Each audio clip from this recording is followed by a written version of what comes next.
God says today, don't be afraid. I will hold you and give you peace. Word of God. Have you ever felt like you're drowning in silence, struggling to breathe while the world around you keeps spinning, indifferent to your pain? There are times when your heart cries out for help, but your mouth can't form any words. Everything seems to fall apart. The days are just repetitions of sleepless nights. And the soul no longer knows where to find peace. Maybe you're right there right now, afraid. Afraid of not being able to cope, afraid of being forgotten, afraid of losing everything, afraid of never being completely healed. And in that dark place where hope falters, a soft voice breaks through the chaos and says, "Don't be afraid. I'm holding your hand, and I'll give you peace." This message isn't for everyone. It's for those who have been crying in secret, for those who have tried to be strong for too long and are on the verge of giving up. It's for those who carry wounds no one sees, pain no one understands, and a weariness that isn't measured in hours but in years of silent struggle. If you feel like this word is for you, it's because it truly is. You're not here by chance. This message was prepared by God to reach your heart right now. Today, you will discover something that many have never known. There are promises that have been hidden for centuries in the scriptures.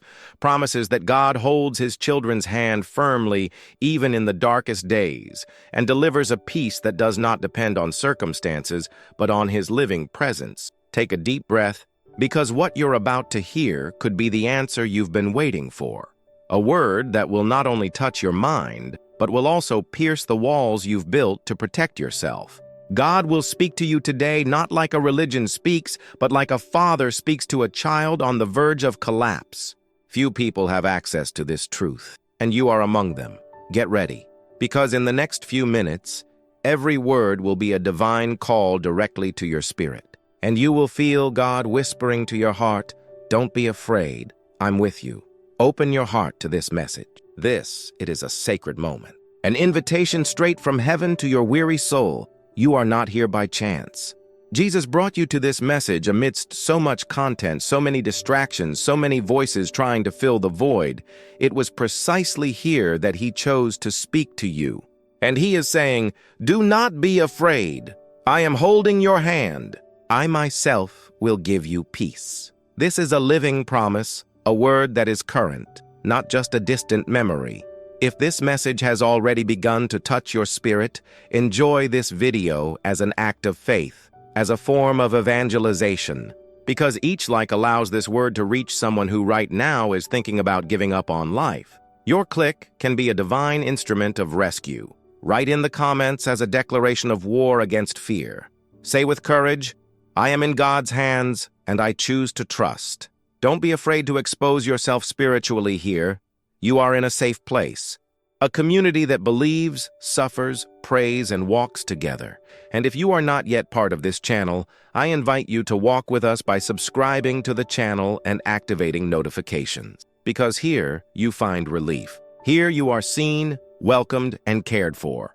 In this space, the impossible becomes possible, not because of us, but because God dwells in every word we share. Jesus revealed something very important about this situation, and you need to hear it before you leave this video. Don't rush.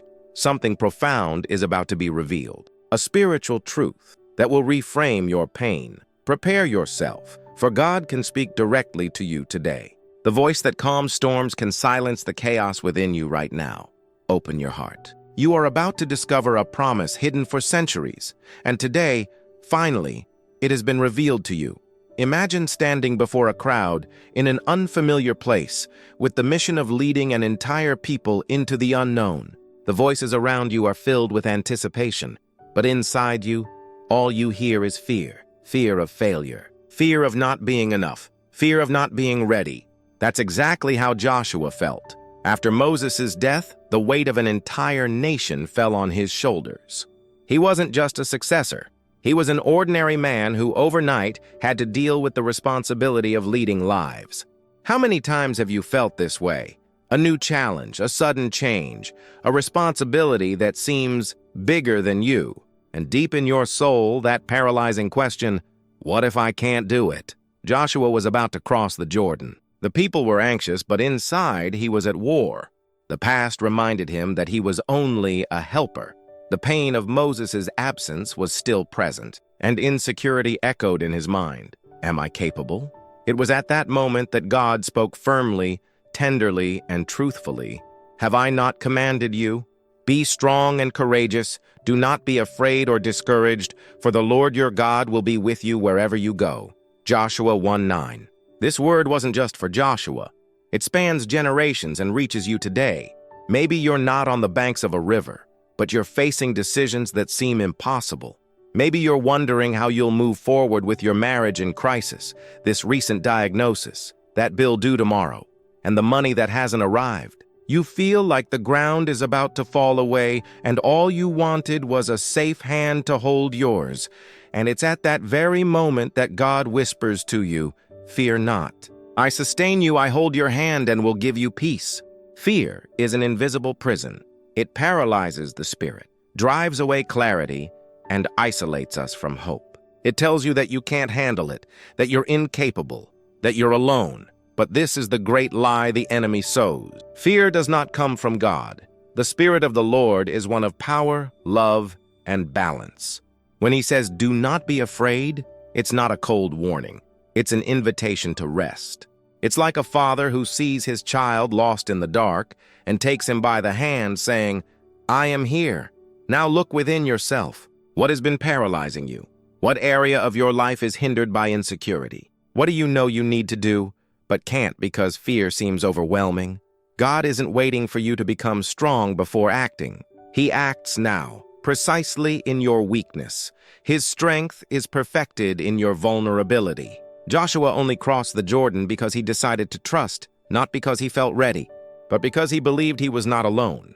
This is the same invitation for you today. Trust before understanding, obey, before seeing the complete path. The journey begins with faith. God is saying, I hold your hand. Walk, don't stop. I am with you. The peace he promises is not the absence of battle. It is the certainty that amidst the chaos there is a God fighting by your side. You don't need to control everything. You need to rest in the one who promised you he would never leave you. And maybe right now, in this moment, your heart is racing. Your hands are shaking. You feel the weight of responsibility upon you, the pressure to be strong for everyone around you, while inside everything is crumbling. I know. God knows too, and that's why he reminds you. It's not you who holds everything together. It's him. Your job is to walk in faith. He's the one who carries the weight. He's the one who parts the sea. He's the one who brings down the giants. You might think, but I've tried so many times and failed. Joshua might have thought so too.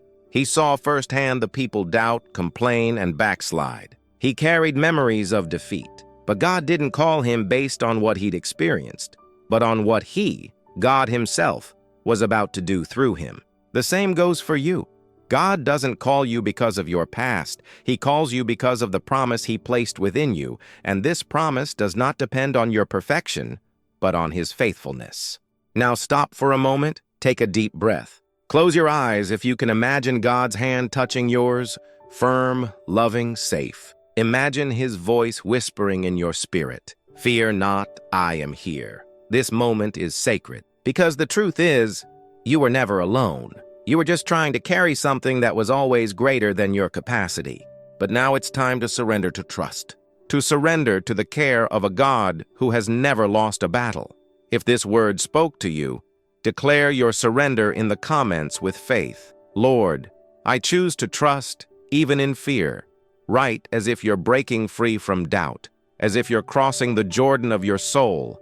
Write as if you're saying to fear, you no longer have a place here. Make your declaration an act of faith. And remember, God is saying today, I hold you, and I give you peace.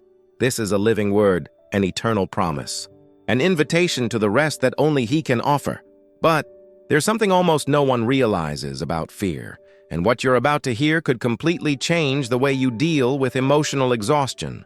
What follows will touch on a hidden pain that many carry silently, believing it's a lack of faith. But the truth is much deeper. Prepare your heart, because what you're about to discover now could be the beginning of your true healing. After facing the fear that paralyzes, many find themselves in another kind of battle. The fatigue that silently consumes the soul. It's not physical exhaustion, it's something deeper. An emptiness that grows day by day even when the body is still. It's as if carrying the weight of life itself becomes impossible. And the worst part is that, in the eyes of others, everything looks normal. On the outside, you smile. Inside, you're in pieces. How many times have you felt this way? Emotionally exhausted, without the strength to even pray, knowing you need help, but not even having the courage to ask. And what makes it even more painful is the accompanying feeling of guilt. If I truly trusted God, I wouldn't be like this. This phrase echoes like an accusation in the minds of those who suffer in silence. But is this exhaustion really a sign of spiritual weakness? Or is there something much deeper going on? Elijah knew what this was like. A man who saw fire fall from heaven, who faced kings, who prophesied boldly. And yet, after a magnificent spiritual victory, he collapsed. He fled. He isolated himself. And he lay down under a juniper tree with only one desire, to die. He had no strength left. He couldn't pray, couldn't think. He just wanted to sleep. Elijah, the prophet of fire, was now a broken man, begging for it all to end. And it is precisely in this place, at the bottom of the pit of his soul, that God meets him not with judgment, not with demands, but with care, with provision, with peace. The Bible says in 1 Kings 19:7, "Arise and eat, for the journey is too great for you." Before demanding that Elijah resume his mission, God cared for him. He sent an angel. He prepared food. He allowed him to rest. And only then did he call him back. The Lord did not ignore Elijah's weariness. On the contrary, he validated it. He welcomed it. He nourished it. What this passage shows us is that God understands when you feel exhausted. He doesn't turn away. He draws near. He doesn't demand performance. He offers sustenance. He doesn't shout. He whispers, "I am here and I will sustain you." This exhaustion you feel may be the result of months, maybe years, of trying to hold it all together, trying to be strong for everyone, with no one to be strong for you. But there is a limit, and when you reach it, it doesn't mean you failed. It means you're human. And it's at this point of exhaustion that God's hand comes to lift you up, not with pressure, but with compassion. He looks at you tenderly and says, "I know every tear you cried when no one was watching. I felt your desperation as you lay in the dark trying to silence your thoughts. I was there, and I still am." The weariness of the soul is the silent cry of those who have carried more than they should. It is the reflection of a soul that has forgotten to rest in the Father's arms. But today, God is reminding you, you don't have to continue in this state. You can surrender. You can lay your pain before Him. You can admit that you are not well, because the Lord who fed Elijah in the desert is the same one who says to you now, "Arise, eat, I will feed you." This nourishment is spiritual. It is peace in the midst of turmoil. It is relief in the midst of oppression. It is rest for a soul too tired even to pray. And maybe you think, "But I don't even know how to go back. I don't even have the strength to do it." And heaven's answer to you is, you don't have to go back all at once, just rest. I'll lift you up. This isn't a demand, it's an invitation. The peace God offers does not require movement. It begins with rest. You don't have to say much, just be. Just allow Him to take care of you. Like Elijah, you don't have to have everything figured out. You just have to be willing not to give up, to say with the little faith you have left, "Lord, take care of me." Now close your eyes for a moment. Take a deep breath. Allow yourself to feel this presence that now surrounds you. God is here. He is touching your tired mind, your confused emotions, your exhausted body, and like a father picking up his child after a difficult day, He holds you. Because the promise is still alive, "Do not be afraid, I will hold you, and I will give you peace." This peace that doesn't depend on immediate answers, that doesn't require everything to change overnight, but that enters you and begins to heal from the inside out. Perhaps your only act of faith today is not giving up. And that's okay. God sees this, and He rejoices in it. Faith is not measured by the strength of one's cry, but by the courage to continue even when everything is dark. Elijah was afraid he had a crisis. He wanted to give up, and yet God used him in extraordinary ways later. Today's weakness doesn't nullify tomorrow's calling. On the contrary, it prepares you. Because the moment you recognize that you can't do it alone, you make room for God to be everything in you. He is the nourishment in the desert, the rest in the battle, the silence that heals, and the voice that says, "You still have a path, I will go with you." If this message spoke to your soul, write in the comments, "God, even though I'm tired, I still want to follow you." Write as someone who confesses, as someone who cries out, as someone who gives up the little they have to receive everything that only God can give. But wait, what if I told you there's something even deeper about when God is silent? Because even after food and rest, Elijah still didn't hear an immediate answer. There's a secret in God's silence that almost no one understands. And what comes next could transform how you deal with days when it seems like heaven is silent. Get ready. What you're about to discover now could be the answer your soul has been begging for so long. There are pains that scream, others that paralyze. But there is an even deeper pain, silence. Not the silence around you, but the one that comes from above. You pray, cry, fast, plead, and all you receive is silence. There is no answer, there is no direction, just an echo of faith being sent to heaven with no return. And this begins to corrode you inside, because you begin to wonder, has God forgotten me? It's at this point that many give up, when the lack of an answer seems like confirmation of abandonment. But is God's silence absence? Or is it preparation? Job knew this place well. He was an upright, faithful, God-fearing man. He was the target of God's favor, until in a single day, he lost everything. His children, his possessions, his health. His body was covered in wounds. His soul was plunged in anguish, and in the midst of it all, heaven was silent. No answer, no consolation.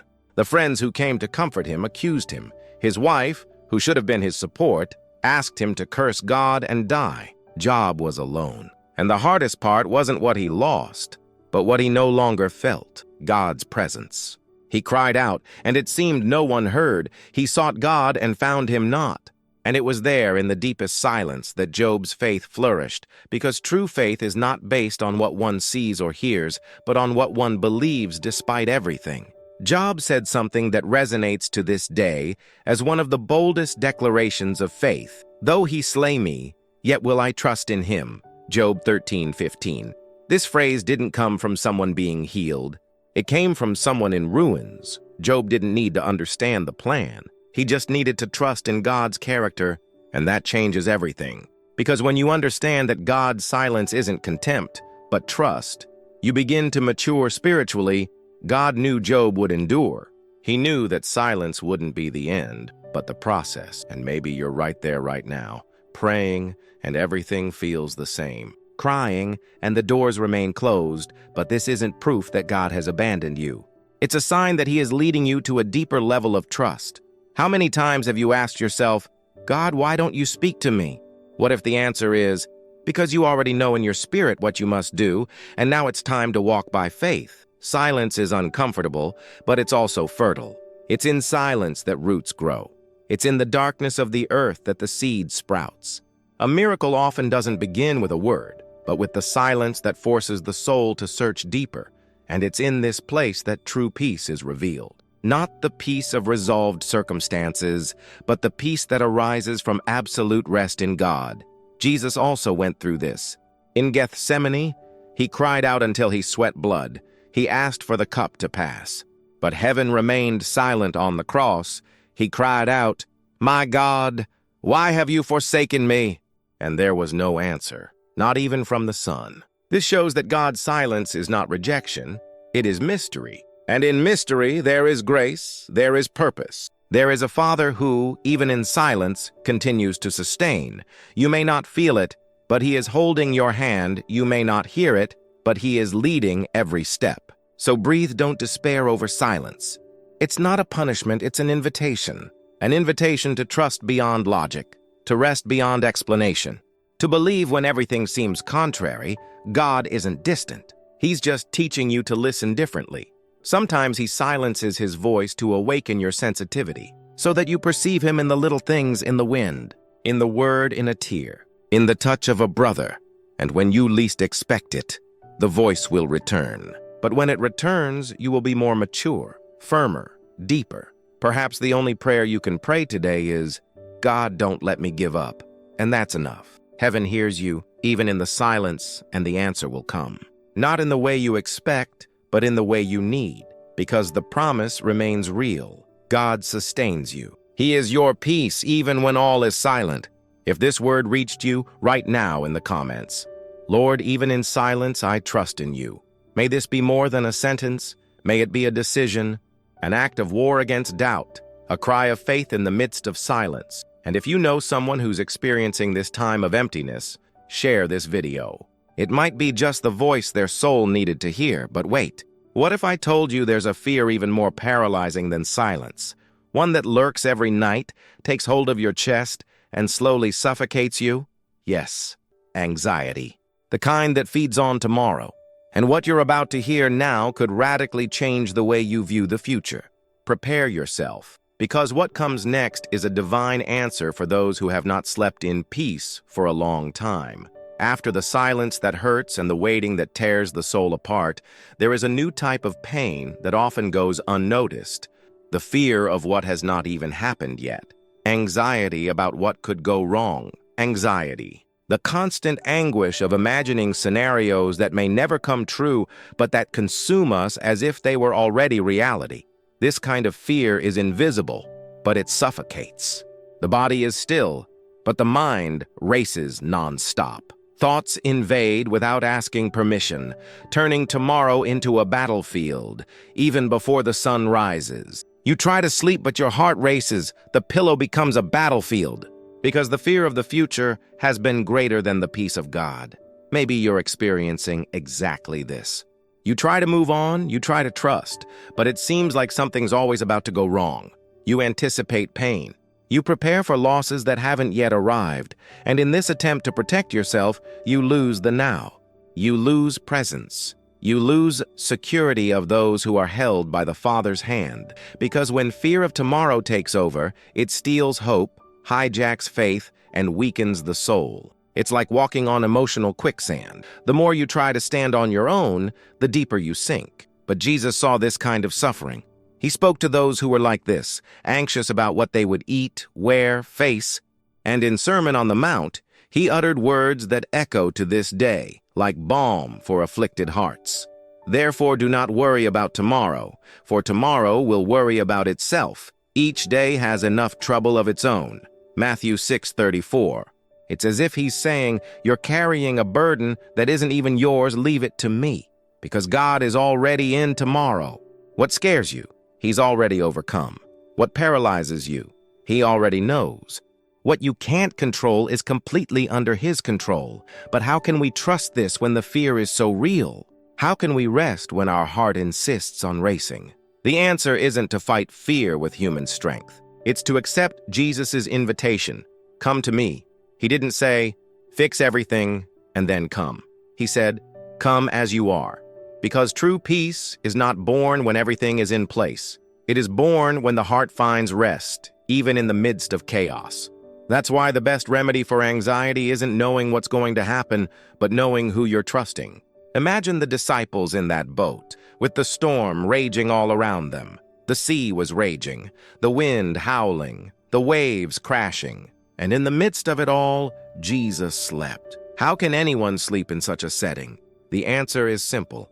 Those who are in perfect health communion with the Father does not fear turbulence. And when they woke him, screaming in despair, Jesus didn't just calm the sea. He calmed their fear. The real miracle wasn't the water calming down. It was their hearts learning to trust. Today you might feel like you're in that boat, adrift, surrounded by uncertainty.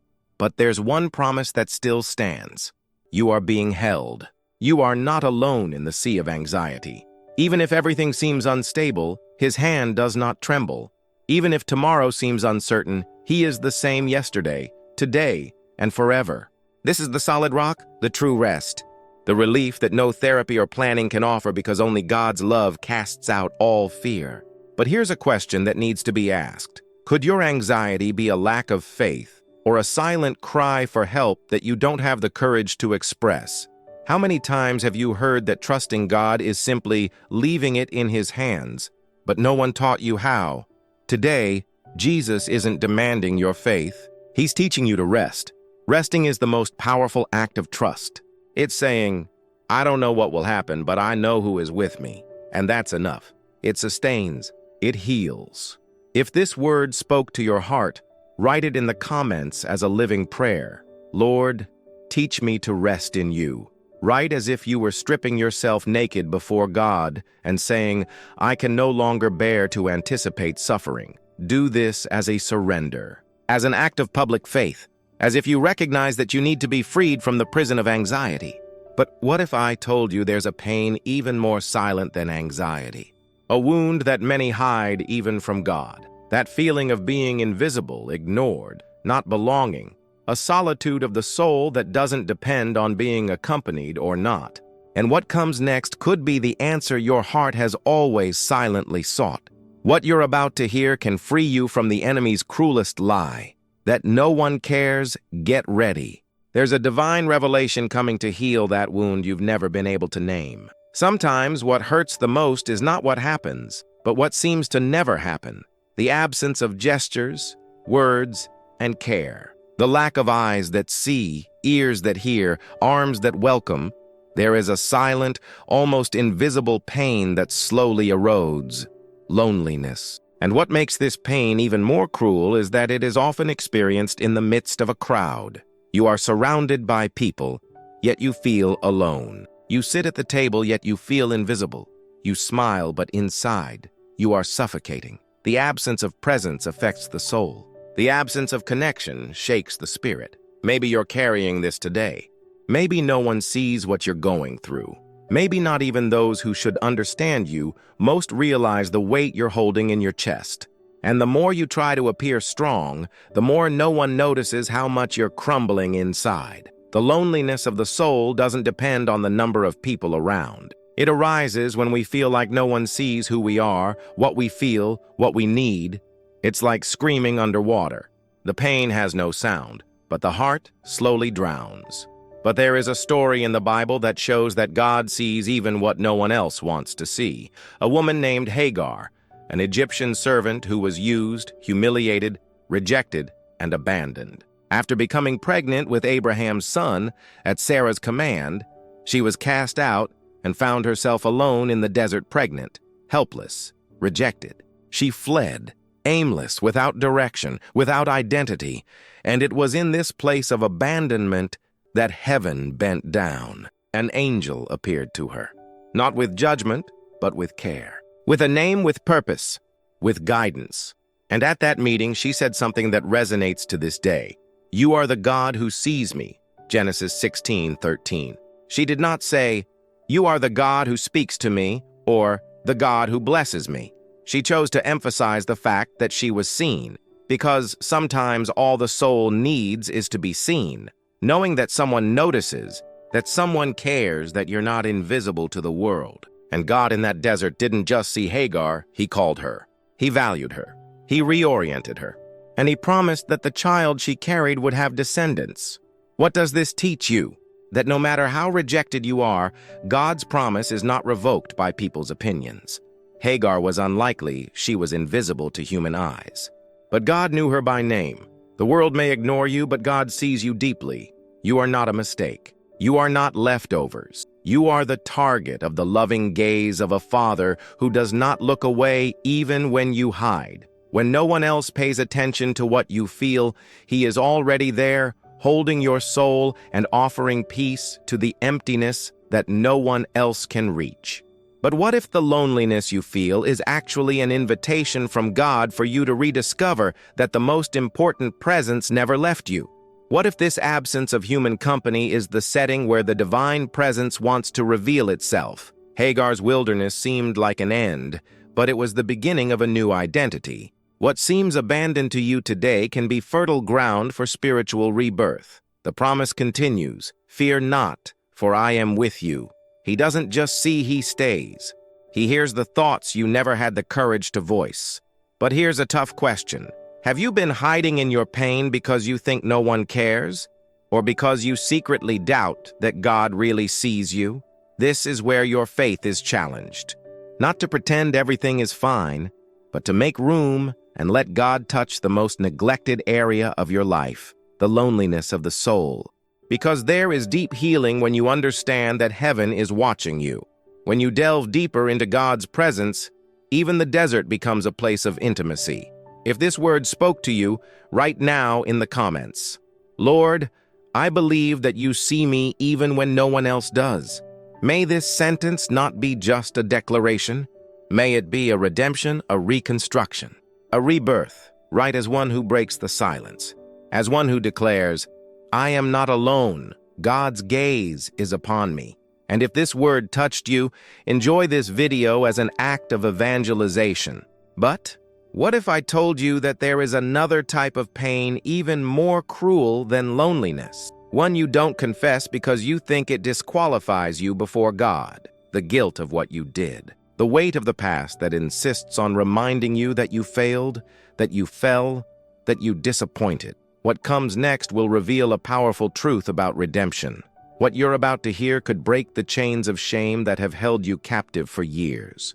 Get ready. There's forgiveness, there's a new beginning, and there's a new identity emerging. Sometimes the most unbearable pain is not what others did to you, but what you caused yourself. There are wounds that time cannot heal because they were opened with one's own hands. Regrets that recur like echoes in the soul. Words spoken that can no longer be recalled. Decisions made on impulse, fear, or weakness. And what remains afterward is a heavy silence, the weight of blame. Maybe you're experiencing this weight today. You remember things you've done and think, "How can God still love me?" You try to pray, but you feel unworthy. You sing, but you no longer feel the presence. You read the Bible, but you don't believe those promises still apply to someone like you. And the worst part is when it seems like no one understands what you feel. When even those who know you say, "You've already asked for forgiveness, move on," as if it were simple.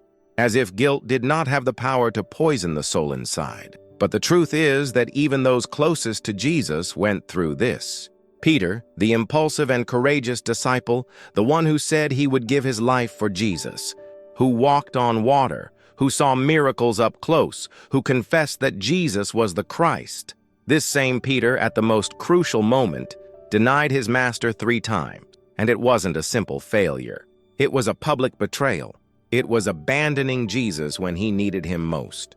And when Jesus' gaze met Peter's, the Bible says he wept bitterly because he knew he had failed the one who trusted him most, and guilt tore him apart.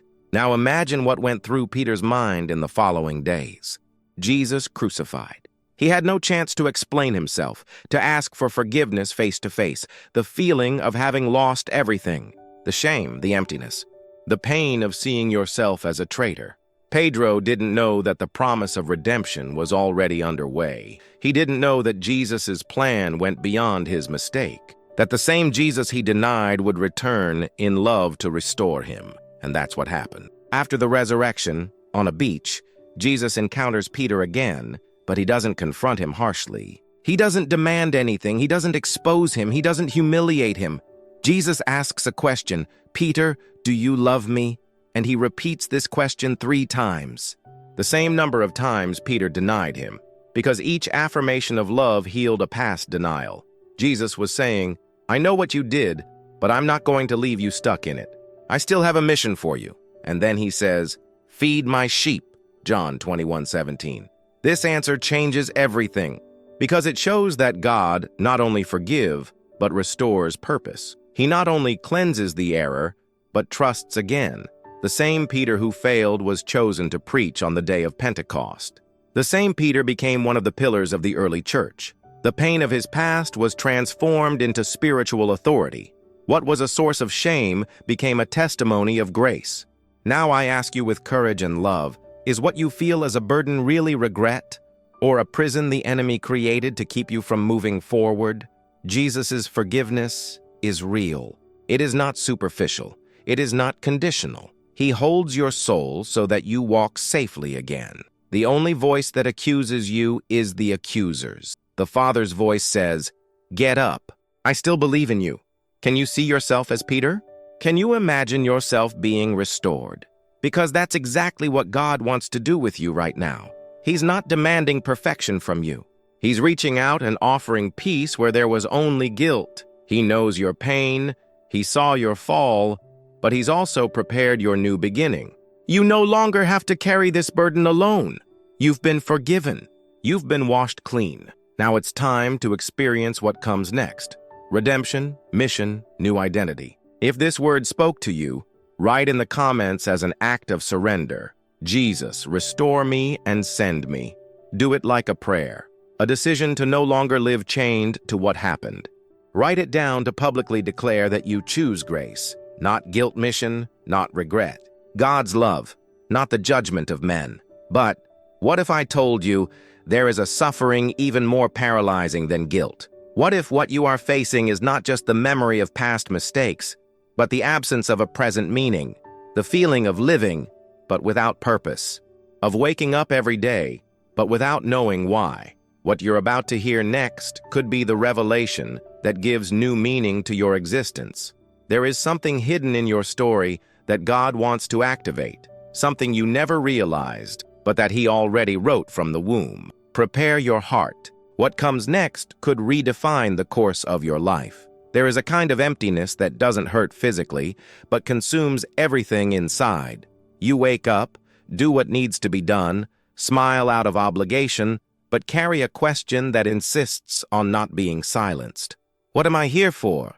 And it's not just about work, profession, or obligations. It's deeper. It's about existence, meaning, direction. A silent scream that echoes in the soul, especially at night, when everything falls silent and the masks fall. When you look in the mirror and ask yourself, does my life have any value other than survival? Maybe you're experiencing exactly this, and not for lack of effort. You even try to fulfill yourself. You study, work, serve, care for others. But you still feel like you're lost within its own history. And then the fear arises. Did God create me by mistake? Or worse, did He forget me? And when the fear of emptiness sets in, comparison soon follows. You see others who are apparently accomplished and think, it's different with me. It seems like everyone knows where they want to go, except me. But what if I told you that even those God called from the womb also went through this inner abyss? Jeremiah is a clear example of this. A prophet chosen by God to deliver harsh and unpopular messages, Jeremiah constantly struggled with his own existence. He even said, "Cursed be the day I was born." In a moment of despair, he cursed his own birth, Jeremiah 20:14. He saw no meaning. He was exhausted. And yet, he was one of the greatest instruments in God's hands. Which brings us to a profound revelation. The crisis of purpose is not a lack of faith. It is the ground where God plants the greatest missions. Before Jeremiah was born, God already had a plan. And this is what He said, "Before I formed you in the womb, I knew you, and before you were born, I sanctified you. I ordained you a prophet to the nations." Jeremiah 1:5. That is, purpose doesn't begin when a person understands. It begins before they even exist. And if this word reaches you now, it is because heaven also has a hidden purpose in you. You may not even see it now. You may feel inadequate, out of place, lost. But God's purpose doesn't depend on how you feel, but on what He has already determined. Jeremiah felt too young, too weak, too inexperienced. But God answered firmly, "Do not say, 'I am a child,' for you shall go to everyone I send you, and whatever I command you, you shall speak." Jeremiah 1:7. And the most profound thing about this passage is something you may never have noticed. God does not deny Jeremiah's fear, He simply overcomes it with His promise.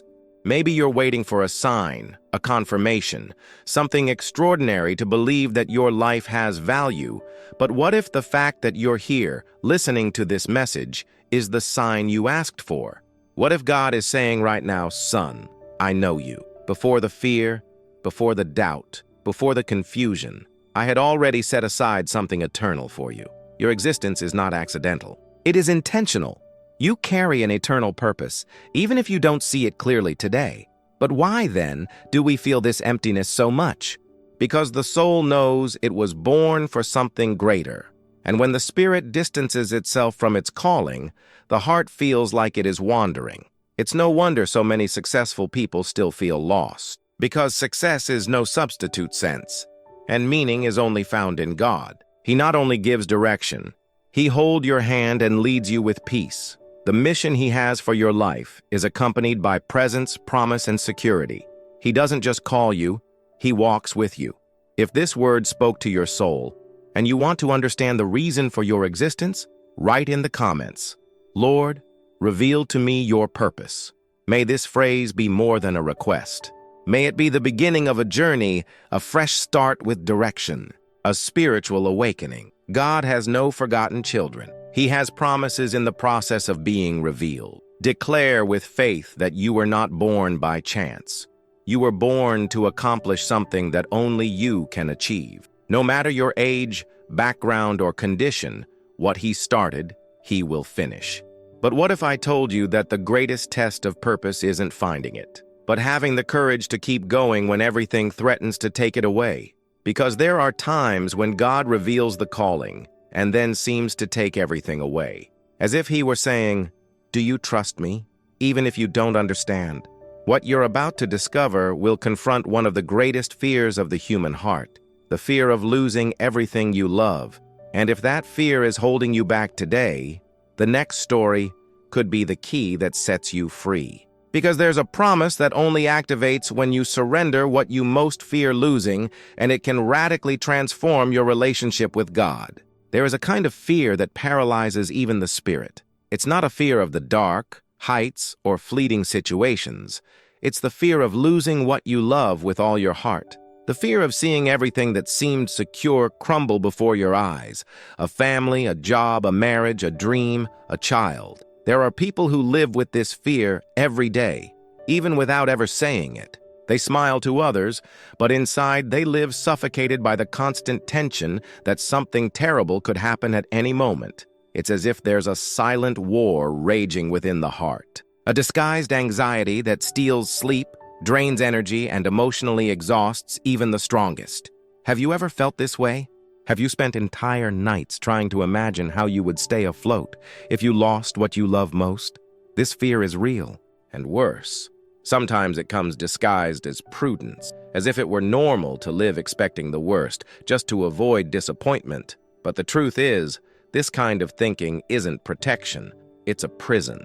And many live enslaved by the constant fear of losing what they have, as if they needed to hold the universe in their hands, and it's exhausting. But there's a story in the Bible that confronts this pain in a profound and radical way. It's the story of Abraham and Isaac. God had promised a son, and after years of waiting, tears, and doubt, the promise was fulfilled. Isaac was born. But after all this, something completely unexpected happened. God asks Abraham to hand over his son, a request that seems unthinkable, illogical, cruel. How can the same God who promised now ask us to break that promise? Imagine what Abraham felt. It wasn't just giving up a son. It was giving up his story, his future, his identity as the father of a great nation, and even without understanding, he obeyed. He climbed the mountain with Isaac. He prepared the altar. He bound his own son. He raised the knife. His heart was surely beating out of rhythm. The pain in his chest must have been suffocating. But at the very moment the sacrifice was to be consummated, God interrupts him, and he says, "Now I know that you fear God." Genesis 22:12. At that moment, Abraham looked up and saw a lamb caught by its horns. The sacrifice would be replaced, God would provide.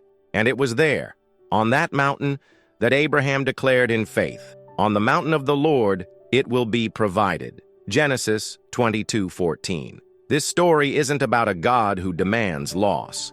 It's about a God who reveals the true foundation of our trust.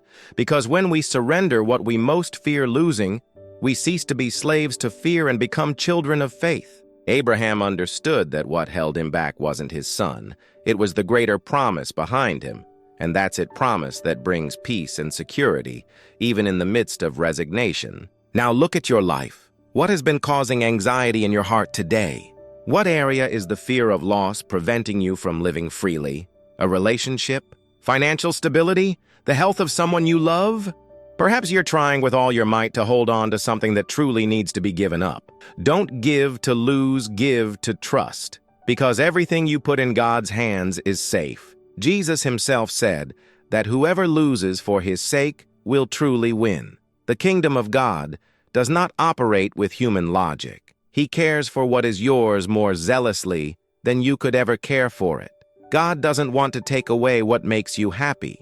He wants to be the foundation of your happiness. Because only when He is the center does everything else find its place. True faith is revealed when you surrender, not when you control. If this word confronted you and freed you at the same time, write in the comments, "Lord, I trust and surrender everything into your hands." You were not created to live in fear. You were created to live in trust in a God who provides, who sustains, who holds your hand when everything seems to fall apart. He is the God of provision, of care, of peace that surpasses understanding. But what if I told you that there is something even more painful than losing what you have? What if the pain that hurts most isn't in the present, but in the past? Because there are wounds that no longer bleed, but still ache every day. Unresolved stories, betrayals that were never digested, rejections that shaped the soul. What you're about to hear isn't just a story. It's a mirror to your deepest pain. There is a character in the Bible who was hurt by those who were supposed to protect him, and yet he found redemption. What he experienced can heal the parts of your soul that you don't even know are still bleeding. Some pains do not leave visible scars, but create abysses in the soul. There are wounds that time doesn't heal because they weren't born from external circumstances. They were born from within. From those who were supposed to protect you and ended up hurting you, from broken trust within your own home, from betrayal from someone who claimed to love you, from cruel words that weren't forgotten, from absence that left a hole where love should have been. You can be surrounded by people, but still feel alone, because there are traumas that shape the way you see yourself, and without realizing it, you begin to live as if you deserve abandonment, as if you're unworthy of love, as if you're condemned to repeat the pain forever. Joseph knew this kind of pain well. He wasn't rejected by strangers. He was sold by his own brothers, people of his own blood, people who grew up with him. And the reason: envy, insecurity, jealousy.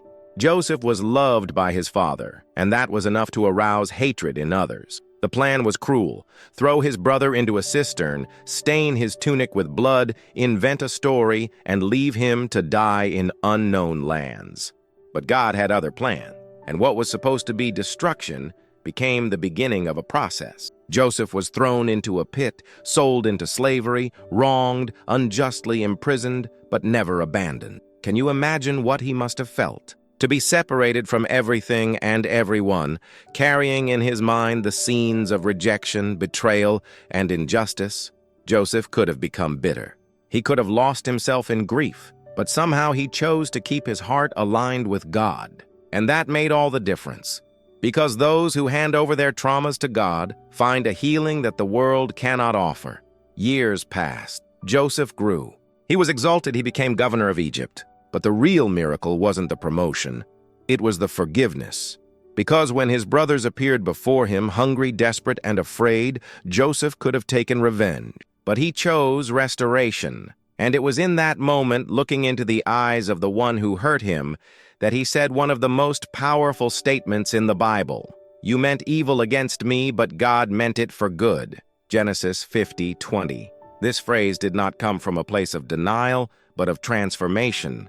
Joseph did not ignore the pain. He acknowledged the suffering, but he understood that God had held his hand through the whole process. And when God holds, He heals. He restores. He changes the meaning of pain. Maybe you're carrying traumas that no one knows about. Maybe you've even heard, "It's over, let it go." But only you know that did not pass. That the wound still throbs. That certain names still hurt. That certain moments still paralyze you. But today, this word comes as a balm to your soul. You don't have to remain stuck in what hurt you. God doesn't just want to lift you up. He wants to heal you completely. He wants to transform what seemed like a tragedy into a testimony, what seemed like the end of the line into a new beginning. Joseph didn't return to the past. He was healed in the present. And that's what the Holy Spirit wants to do in you now. He doesn't need you to understand all the whys, just to trust the what for. Because if evil has hurt you, God's promise is to restore you with safety and peace. What happened doesn't define who you are, and what's more, it doesn't need to repeat itself. Your story doesn't end where the pain began. It only begins to make sense when you place your trauma in the Father's hands and allow Him to transform everything. If this word touched hidden wounds, write in the comments, "Lord, transform my pain into purpose." Make this sentence a sincere prayer, a confession, a surrender. Because when you decide to no longer hide the pain, heaven moves in healing. You were not created to live with a broken soul. God wants you whole, restored. And even if the memory hurts, His peace can rebuild you from within, because the presence of God is the safest place to let out what no one understands. What if I told you there was something even scarier than the pain of the past? It's when the pain is no longer out there, but inside the mind, when the heart wants to believe, but the thoughts torture you endlessly. There's an invisible prison, and many people are trapped in it, their own minds. What you are about to hear is a story of radical liberation, someone who lived among tombs but was restored by an encounter with Jesus. This next truth may be the key to your mental rest. Get ready, because the peace you so desperately seek may be about to invade your inner self. The biggest battle isn't always visible. Sometimes the real battlefield is the mind, thoughts that won't stop, inner voices that accuse, lie, and distort everything. Fears that arise out of nowhere and take over like a suffocating fog. Negative ideas that repeat themselves like an echo. You're worthless. You'll never get out of this. Everything is lost. And the more you try to silence them, the louder they scream. People facing this torment often can't even explain it, because on the outside, everything seems normal. But inside, there's chaos. A mental storm that robs you of sleep, drains your strength, and consumes your peace. Maybe you know this pain. Maybe you're experiencing it right now. Thoughts that surge without control, anxiety that locks up the body, fear that has no name, and in the midst of it all, a deep feeling that nobody understands, that you are alone in this invisible prison. But there is a story in Scripture that speaks directly to those who feel they have lost control of their mind. A man who lived not in a house, but among tombs, who wore no clothes, but was covered in wounds, who was not guided by reason, but by spiritual torments that drove him to self-harm. This man lived in the region of the Gadarenes, and one day Jesus decided to cross the sea just to find him. When Jesus steps out of the boat, the man comes to meet him screaming. Torn, unrecognizable, there was a legion within him, thousands of evil spirits oppressing his soul. The scene was a portrait of despair. A living body, but a mind in ruins. But Jesus isn't frightened by the appearance. He sees beyond the madness. He sees the man, not the demons. And with authority, Jesus declares, "Come out of the man, you unclean spirit." Mark 5:8. And in that instant, everything begins to change.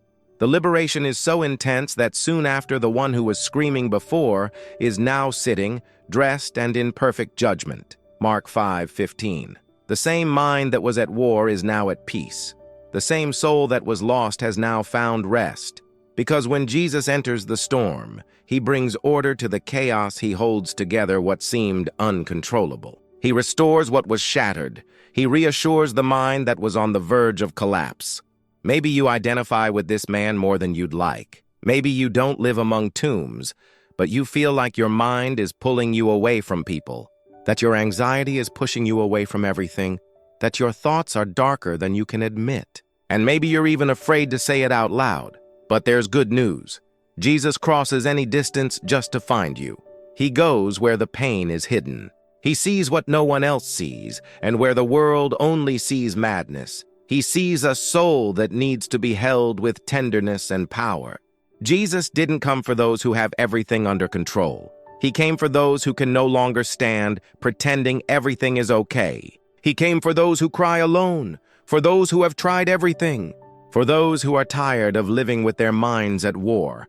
And He still has the power to bring peace, to restore, to set free.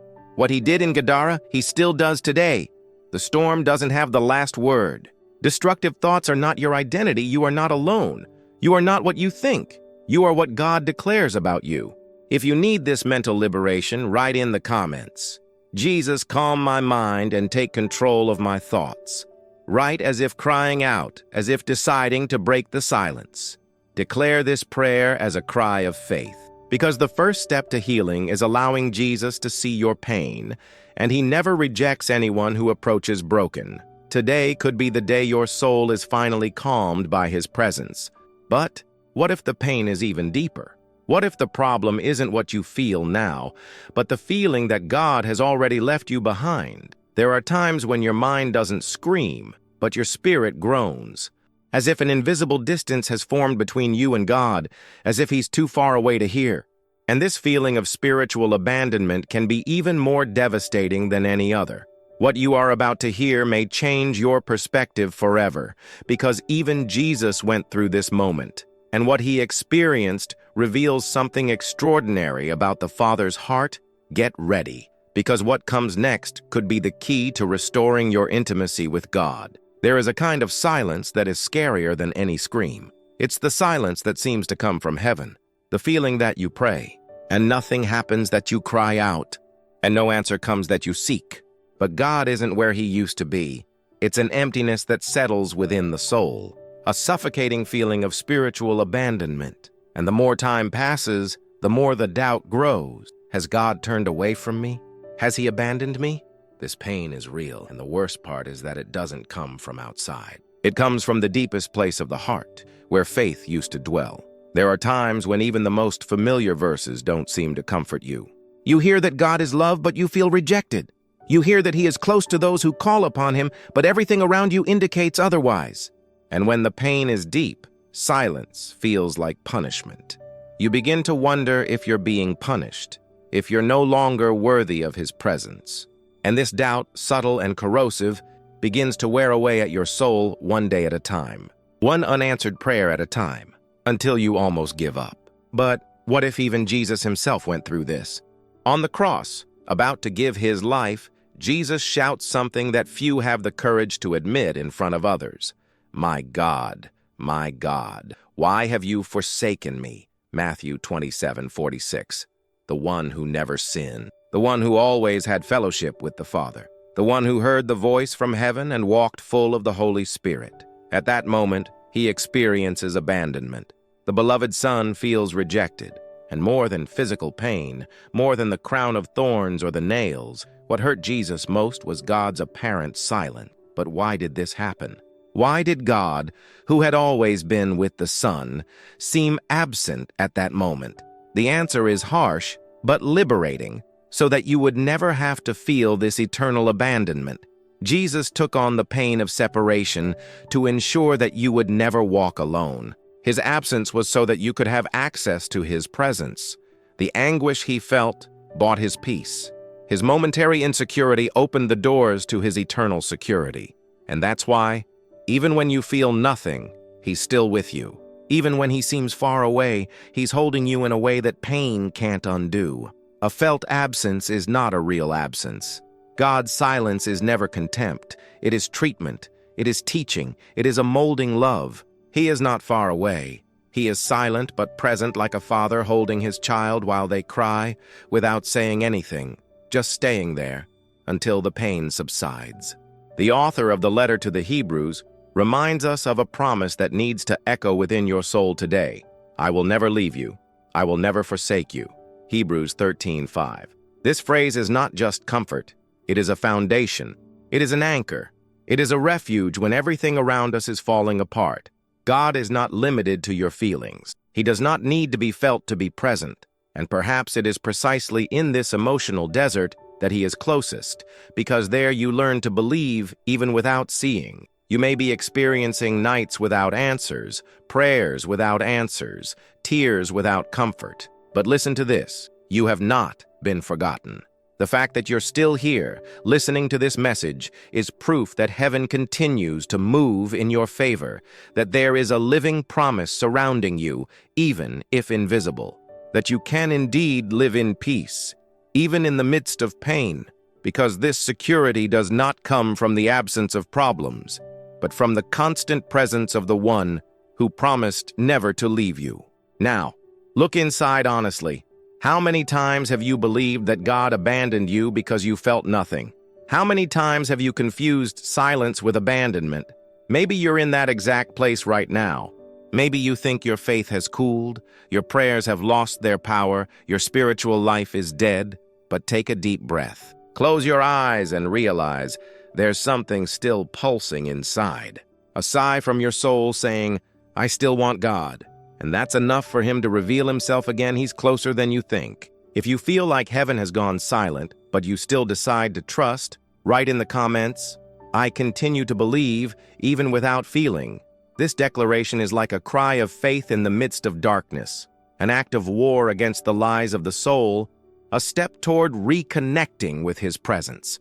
Because true faith is born not when everything is going well, but when the heart insists on believing even without proof, and God honors those who refuse to give up. But what if I told you that silence is not the only enemy of faith? What if, instead of the absence of God, what holds you back most is doubt within yourself? Not about the world, not about others, but about your own faith. Doubts that no one sees, but that paralyze you from within. And if believing is harder than it seems, is there still hope for you? What you're about to discover can free your soul from guilt and reignite the flame that seemed extinguished. The next story is about someone who saw Jesus with their own eyes and still doubted. Get ready. This message could change everything. Not all fatigue comes from the body.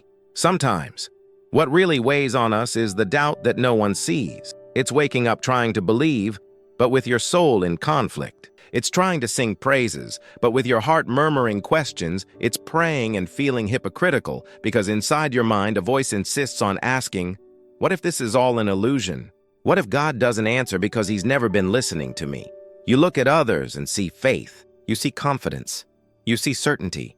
But inside you, everything shakes. You love God, but something inside you still feels doubtful. And then comes the guilt. Because you were taught that to believe is to never question that those who doubt are weak. That true faith is blind, but is it really? On the night Jesus was crucified, all the disciples fled. Fear gripped them. Mourning filled the air. And among them was a man named Thomas, one of the 12, a close friend of Jesus, a man who had seen miracles, heard eternal words, touched heaven through the Master's presence. But when the others told him Jesus had risen, Thomas did what many would do, doubted. And his phrase echoes to this day as an honest confession of the human soul. Unless I see, unless I touch, I will not believe. John 20:25. Thomas wanted proof. He wanted security. He wanted peace amidst the confusion. The trauma of the cross had left in his heart. He didn't deny the possibility of a miracle, but he needed to feel that it was real. And no matter how much the world judges doubt, Jesus didn't do that. What the Master did was something so powerful, so transformative, that it should heal the souls of everyone who struggles with their own uncertainties today. He appeared especially to Thomas, a personal visit, a reunion with the skeptic, and what Jesus said was not a rebuke, but a welcome. Touch me. See with your own eyes, do not be unbelieving, but believing. John 20:27. Can you imagine Jesus's look at that moment? It wasn't one of condemnation. It was tenderness. It was patience. It was the love that holds the weak and transforms doubt into faith. Thomas, the doubter, became the first to declare so firmly, "My Lord and my God." John 20:28.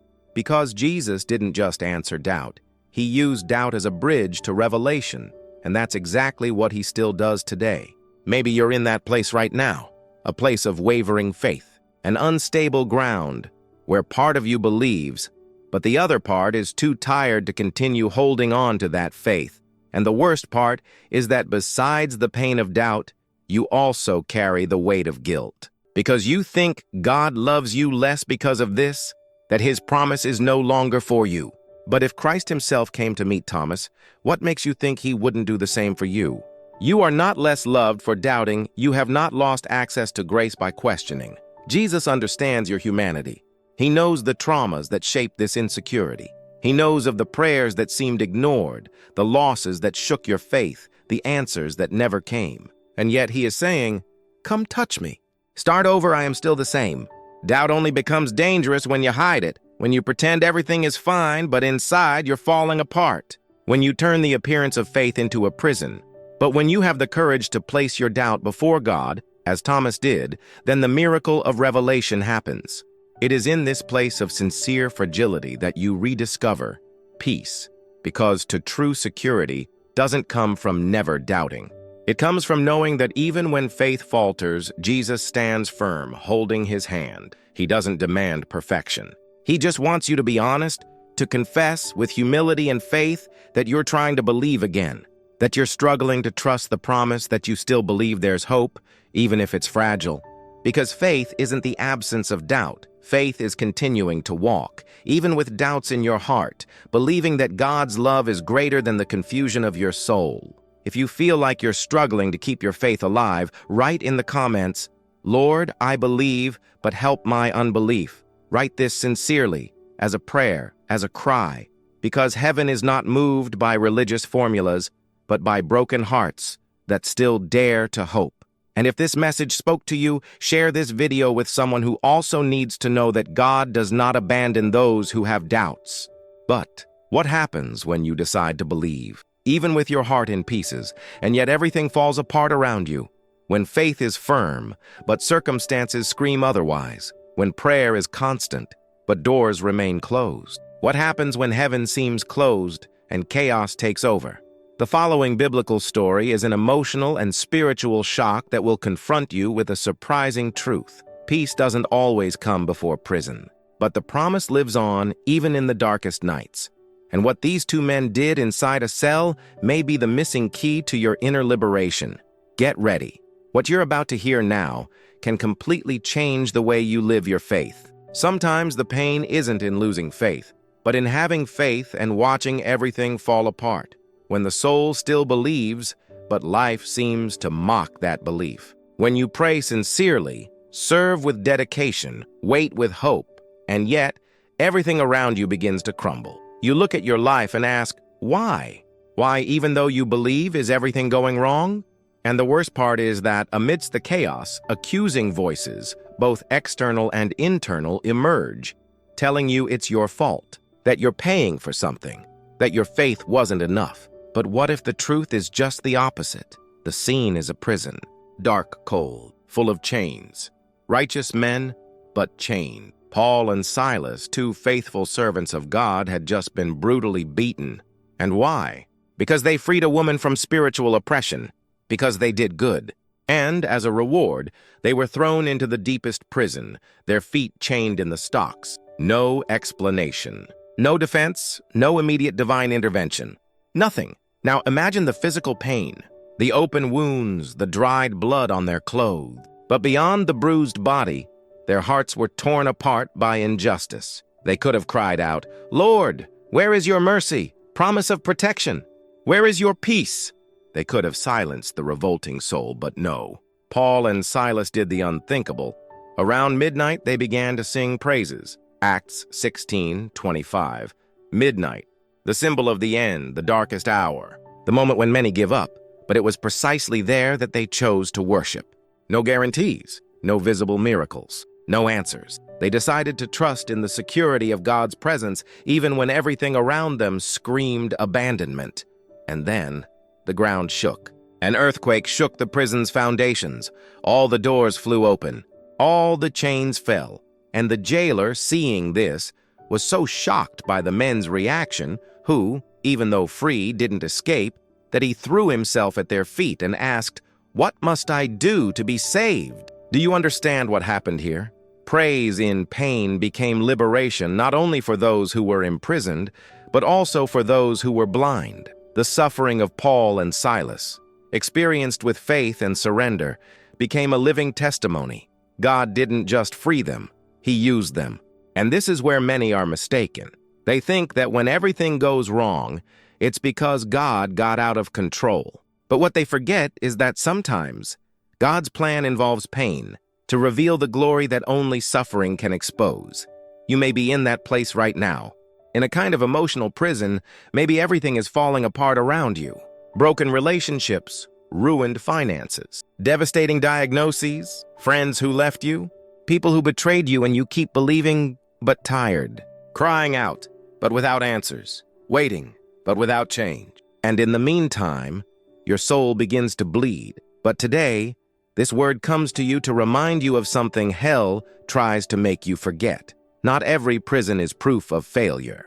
Sometimes it's a setting for the supernatural. Don't be afraid of the scenery. Don't be afraid of the darkness. God is with you, even when all seems lost. The chain that binds you today can be the stage for the miracle that will free not only you, but everyone around you. There is a living promise that still covers you, and that promise says, His peace doesn't depend on circumstances. True security comes from knowing that even in the deepest valley, He is holding your hand. If you're in an emotional midnight and still decide to praise, declare in the comments, I will sing even in pain. God is still my refuge. Write this as a spiritual confession, an act of rebellion against despair, a cry of faith in the midst of darkness. Because when you choose to worship, while everything falls apart, heaven moves. And not just for you, but through you. And if this message touched you, like the video as an act of faith, yes, click like as a form of evangelization, because this simple gesture can be the instrument that brings liberation to someone in captivity. But what if what hurts isn't the environment, but the wound of being rejected? What if the deepest pain isn't from the chains that bind you, but from the gaze that excludes you? There's a pain that almost no one admits out loud, but that consumes you from within. The feeling of being disposable, of not being enough to be accepted. And there's a story of someone who felt this intensely. Someone who was rejected by their own people, and what he did in the face of that can heal your soul forever. What you are about to hear now may be the answer your rejected heart has always silently sought. There is a silent pain that few have the courage to name, but that deeply marks the soul, the pain of rejection. Being rejected doesn't just hurt the ego, it hurts identity.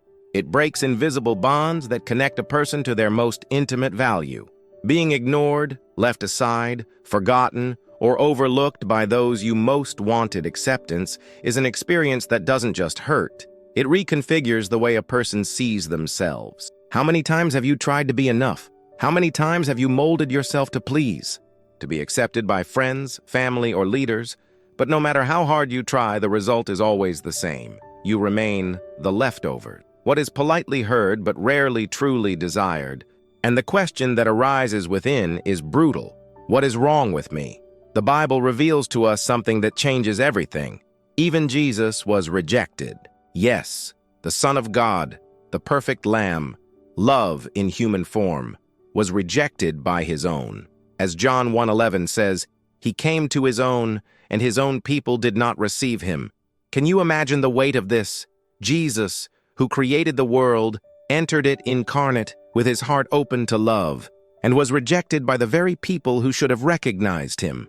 They called Him an imposter, a madman, a heretic. They doubted His origins, mocked His mission, and turned their backs on Him when He needed them most. This rejection was not momentary. It lasted throughout His entire journey.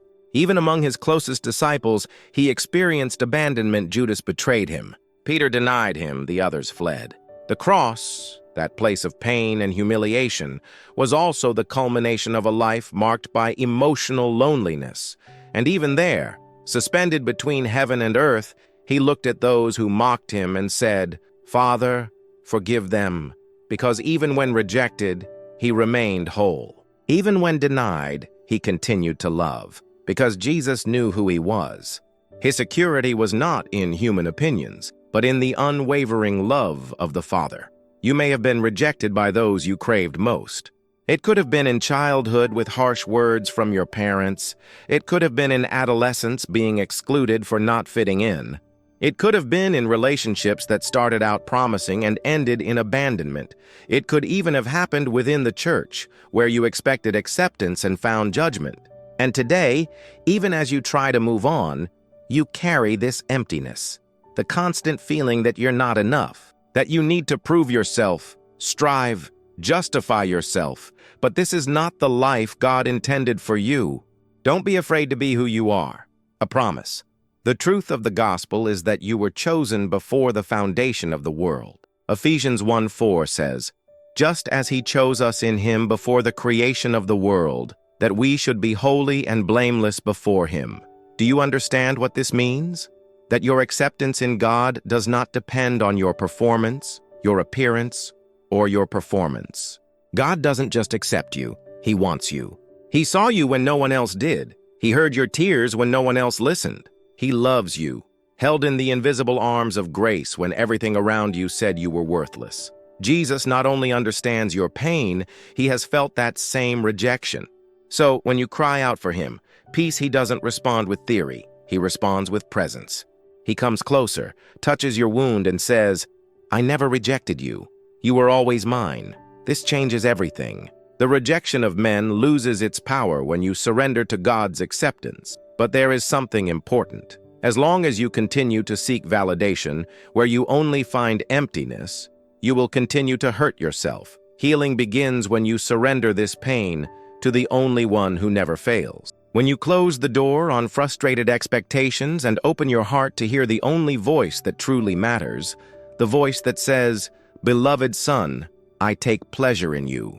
If this word touched the wound of rejection within you, write in the comments, "Lord, heal my rejected heart. I accept your truth about me."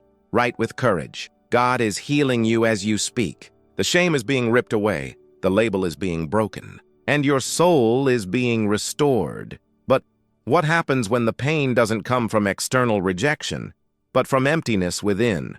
When, even after being accepted, praised, included, you still feel like something is missing? When your heart is surrounded by people but your soul cries out in silence? That hole that no friendship can fill, that tiredness that not even sleep can alleviate. That feeling of always searching for something but never finding it. Few talk about it, but many live with this burden, the inner emptiness. And what you're about to hear now could be the answer your soul has been searching for. There is a living source that can fill you in ways nothing else in this world can. Prepare yourself. What comes next may be what your soul has always silently cried out for. There is a kind of pain that doesn't bleed, doesn't scream, doesn't attract attention, but corrodes in silence, the inner emptiness. You can have everything they said would bring happiness, stability, friendships, even faith, and still feel something is missing.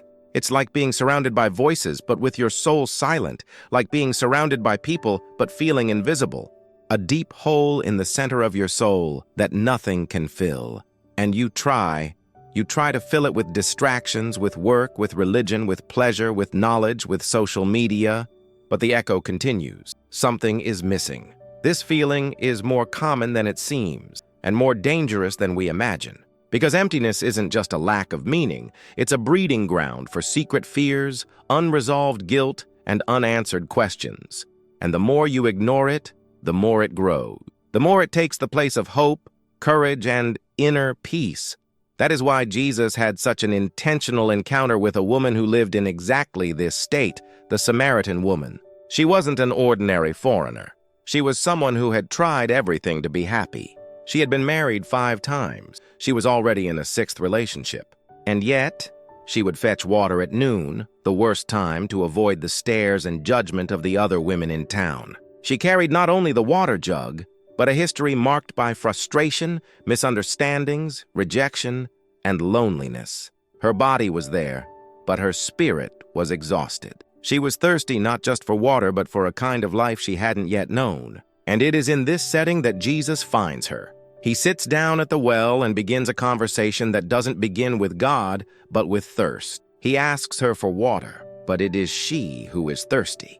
And then he says something that changes everything.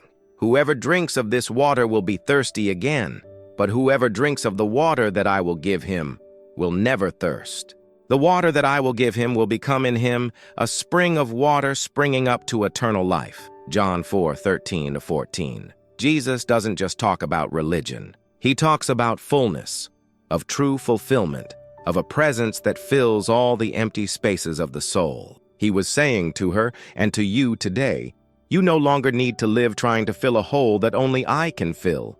The water of the world deceived. It quenches thirst for a moment, but then returns. But the living water that comes from Christ transforms the interior, and where there was once loneliness, communion is born. Where there was fear, it enters security. Where there was noise, springs forth peace. That woman wasn't a theologian. She didn't have a clean religious record, but she had an encounter that changed everything, because Jesus doesn't demand perfection to hold her soul. He only needs sincerity, and when he reveals that he knows everything about her life, the failed relationships, the failed attempts, the repeated mistakes, she doesn't run away. She surrenders, and in surrendering, she is freed. Have you ever felt that emptiness? Have you tried so many things and still feel like there's something missing that you can't even name? Have you ever caught yourself saying, I should be happy, but I'm not? Well, listen, this discomfort could be heaven's invitation for an encounter. You don't have to get used to this incomplete life anymore. There is a promise for you. There is a living spring that still flows and is accessible. The same Jesus who waited for that woman at the well is waiting for you today, at this very moment. Don't be afraid to open up. Perhaps you've tried to find meaning in people, in performance, in recognition. But today, God calls you to drink from the true source. He wants to fill what nothing else has, and he doesn't blame you for looking in the wrong places. He loves you so much that he came to meet you. He wants to give you back peace that the world stole. He wants to hold your heart with firmness and grace. He wants to heal this thirst of the soul. If this word spoke to you, comment, Jesus, fill the void in my heart. You alone are the source of my need. Write as if you were offering a true prayer. As if, like the woman at the well, you've decided to stop running and surrender to the only one who knows your pain and can heal it. It's not weakness to admit you're empty. It's spiritual maturity, and God honors those who expose themselves to him with sincerity. But what happens when emptiness turns into uncontrollable fear? When the soul not only feels incomplete, but also goes into crisis? When the heart races, the breath falters, and a sense of despair takes over the body? Many people experience this daily. Panic attacks, paralyzing anxieties, terrors that strike without warning, and many think it's merely psychological. But there's something spiritual behind it. And what Jesus did in the midst of a storm can bring relief to the worst crises you've ever faced. What comes next is a key to liberation that few know about, but that can transform your life forever. Sometimes fear is no longer just a thought. It turns into an attack that takes over the body. Your breathing quickens, your heart races, your hands sweat, your vision blurs. It's not an exaggeration. It's not drama, it's panic. An overwhelming feeling that something horrible is going to happen, even for no apparent reason. Those who haven't experienced it don't understand. They say, it's all in your head, lack of faith, you need to calm down. But what do you do when fear engulfs you and the whole world seems out of control? People who live with anxiety or panic attacks carry a silent burden. They struggle not only with the symptoms, but also with the guilt of experiencing them. They think they are failing spiritually, that they have lost their way, that God has abandoned them. And this cycle of fear, shame, and loneliness becomes an invisible prison. But what few know is that Jesus faced an almost identical situation, and what he did can transform your reality. The scene is dramatic. Jesus is in a boat with his disciples after an exhausting day of miracles and teachings. They decide to cross the Sea of Galilee, and as the boat sails, Jesus fell asleep. The sea seemed calm. The wind was calm, but suddenly the tranquility was shattered. A violent storm arose. The boat began to rock furiously. The waves crashed violently. Water rushed onto the deck, and the disciples, men experienced with the sea, panicked. They knew what that kind of storm meant. It was the kind of gale that killed, they screamed. They tried to control the boat, but nothing worked. And in the midst of the chaos, they looked at Jesus, and he was sleeping. Yes, slept in the middle of the storm. This created even more despair. They ran to him, shook him, and said, "Lord, do you not care that we perish?" Marcos 4:38. This question still echoes today. God, don't you see my suffering? Why are you silent? Why don't you seem to care? But Jesus didn't respond with a speech. He stood up. He looked at the wind, stared at the sea, and said, "Be quiet, be still." And immediately there was great calm. Not only did the wind cease, there was complete peace. Can you grasp the depth of this? Jesus didn't just calm the external storm. He revealed that the authority over chaos was already present inside the boat. A security theirs did not depend on circumstances, but on the presence of Jesus with them. While they screamed in fear, he slept in peace. Because the Son knew something the disciples had not yet understood, the real storm is not outside, but inside the soul. And when it is conquered, nothing else has power. Many live this way today. The sea may be calm to others, but inside you, a hurricane rages. Irrational fears, anxiety, feelings that never stop. It's as if the world could crush you at any moment. You may have prayed, fasted, cried out, and yet you feel the panic persist. But today, Jesus rises above your pain and says, "Be still, anxious soul, be still, restless heart. I am here, and when I am here, no storm has the last word." It is not a sin to feel fear. The sin is to believe that fear has more power than promise. And his promise is clear. I am with you every day until the end. He doesn't abandon you in the middle of a crisis. He doesn't blame you for panicking. As safe, he envelops you, he calms you. And when you no longer have the strength to pray, he prays for you. When all you can do is cry, he translates your tears. When you feel like you're about to sink, he lifts you up with everlasting hands. Don't be afraid. Even if anxiety tells you otherwise, even if your body reacts with terror, even if your heart doubts, trust. You are not alone. The boat of your life is not out of control. Jesus is present, he knows. He sees, he acts. He speaks with authority over your inner self. He doesn't just command the wind, he restores the soul. He transforms panic into presence, torment into tenderness, despair into peace. If this word spoke to you, comment now. Jesus, calm my inner storm. I trust in your voice. Write as if you're crying out for help, as if you understand that fear exists, but that it will no longer be your master. Declare this as a spiritual act, as an urgent and sincere request. Because when you invite Jesus into your crisis, chaos cannot resist. But what happens when the fear of giving up becomes greater than the desire to continue? When panic gives way to weariness? When the soul is not just agitated, but exhausted? When even hope seems unattainable? There's a powerful story about this man who, even filled with the Spirit, confessed he thought about giving up. And what he heard from God in that moment may be the word your heart needs now. You've held on for so long, but what comes next could be the strength you didn't know existed within you. There are times when the heart still believes, but the body can no longer fight. You love God, you believe in his promises, you know his words, but you still feel like giving up, like lying down and not getting up, like giving up everything. Because the pressures are so many, the struggles are constant, and the feeling is that life is silently draining your strength, and no one sees. No one realizes how exhausted you are inside. You still pray, but your voice is low. You still read the word, but your eyes are tired. You still believe, but you also think about to give up. This pain is more common than you might think, and it was exactly what the Apostle Paul experienced. A man filled with the Spirit, powerfully used by God, author of much of the New Testament, confessed that he was carrying something that made him want to stop.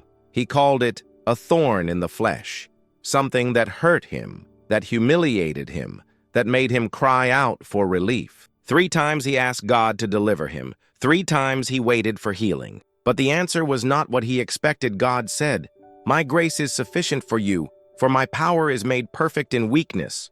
Corinthians 12:9. This seems contradictory, doesn't it? How can God's power be perfected when we are weak? How can there be purpose when everything in us wants to stop? But Paul understood something in that moment. God doesn't always remove the weight, but he gives us enough strength to keep carrying it. And this is one of the most powerful revelations for those on the edge. God's grace does not eliminate pain, but transforms the heart in the midst of pain. And what seemed impossible becomes bearable. What seemed like the end becomes a new beginning. What seemed like weakness becomes supernatural security. Maybe you're at that point, a point where you've done everything you know how.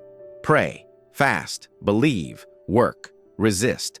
But inside you, there's an old, deep weariness that can't be resolved with a simple have faith. Maybe you're thinking about giving up on ministry, your family, your studies, your life. And perhaps what hurts the most is that you doesn't want to turn away from God, but feels like he's sinking anyway. But listen carefully. God does not turn away from those who are weak. On the contrary, it is in these moments that he reveals himself closest. He didn't choose you because you were strong. He chose you because he knew that, even weak, you would seek him. He doesn't depend on your perfection. He is strength itself. And when you think you've reached the end, he reveals a peace that surpasses all understanding. It's not the absence of war.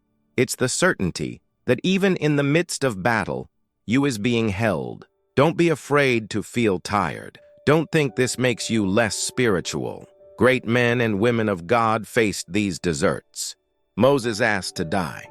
Elijah isolated himself in a cave. Jonah fled his mission. David wept until he had no more strength. Jesus sweated blood. The desire to give up is human, but the decision to continue comes from heaven. And if you continue, you will not be alone. He walks with you. He supports your steps. He collects every tear. He sees your secret surrender. He honors your invisible effort. God's grace isn't a magical relief. It's a constant fuel. It's what pushes you when your body says, I can't take it anymore. It's what lifts you up when everyone else has forgotten you. It's what whispers, there's still purpose, there's still time. It's still worth it. And even without answers, even in pain, you keep going. Because what holds you back, it is no longer your strength, it is his promise. If this word is reaching you, write in the comments with faith, Lord, even though I'm tired, I choose to keep going. Your grace is enough for me. Write sincerely, as one who pours out their soul before God, as one who no longer pretends to be strong, but chooses to be sustained. This statement could be the spiritual turning point your life needs. And now, imagine when the weariness of the soul turns into an unbearable weight of obligations, when it's no longer just a struggle to keep going, but a constant burden coming from all sides. Work, family, ministry, internal pressures, external expectations, and everything seems to crush you. There's a moment in Scripture where Jesus sees exactly this happening to the crowd, and what he declares there may be the liberation your soul has longed for. You weren't created to carry everything alone. What comes next could completely change how you handle the weight on your shoulders. There are pains that don't scream, but they weigh. They weigh on your shoulders, your back, your eyes that burn from sleepless nights. It's the kind of tiredness that can't be cured with a few hours of sleep or a weekend away from your phone. It's a drain on your soul, a feeling of constantly carrying the world on your shoulders, as if everything depended on you. And no matter how hard you try to maintain your composure, mask it with a smile, or pretend everything's fine, you know you're not. There is a silent, growing, constant weight. And the worst part? Nobody notices. You feel overwhelmed by obligations, expectations, demands, both external and internal. The world demands, family demands, work demands, and even faith seems more like a burden than a respite. You pray, but you feel like you always owe God something. Always in debt, always trying to do more, be more, endure more. Until there comes a point where your soul begs for relief, not from responsibilities, but from invisible pressure that suffocates and steals peace. Jesus knew this weary crowd. He saw them not just as people, but as weary hearts. He saw them not for what they did, but for the weight they carried inside, and it was in this context that he spoke one of the most liberating phrases in all of Scripture. Come to me, all you who are weary and burdened, and I will give you rest. Matthew 11:28. It wasn't an invitation to the strong, it wasn't a call to the well-resolved. It was a direct summons to the exhausted, to those who've tried everything. To those on the verge of collapse, Jesus doesn't offer a system. He doesn't deliver a formula. He offers himself. The solution isn't learning to carry better, it's let him carry it with you. Have you ever stopped to think about how many things you are trying to hold on your own?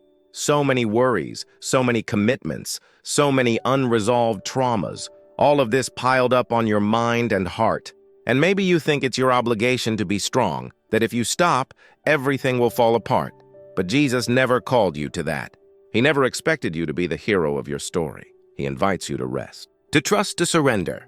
Because true security, it is not in you to cope, but in trusting in the one who never fails. That promise is not symbolic, it is literal. Jesus goes on to say, "Take my yoke upon you and learn from me, for I am gentle and humble in heart, and you will find rest for your souls." Matthew 11:29. The promised rest is not physical, it is internal. It is a rest that reorganizes emotions, aligns thoughts, and restores breath. It is a rest that does not depend on vacation or time off, but that springs from the real presence of Jesus in your daily life, even in the midst of chaos. But why do so many still live overwhelmed, even though they know this word? Because it is necessary hand over control, and that hurts.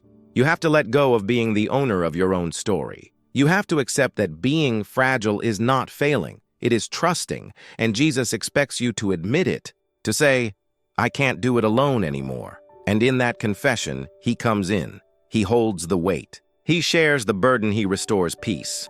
Do you feel like everything is too heavy? That the simple act of existing demands more than you can give? So it's time to stop. Not to give up, but to rest.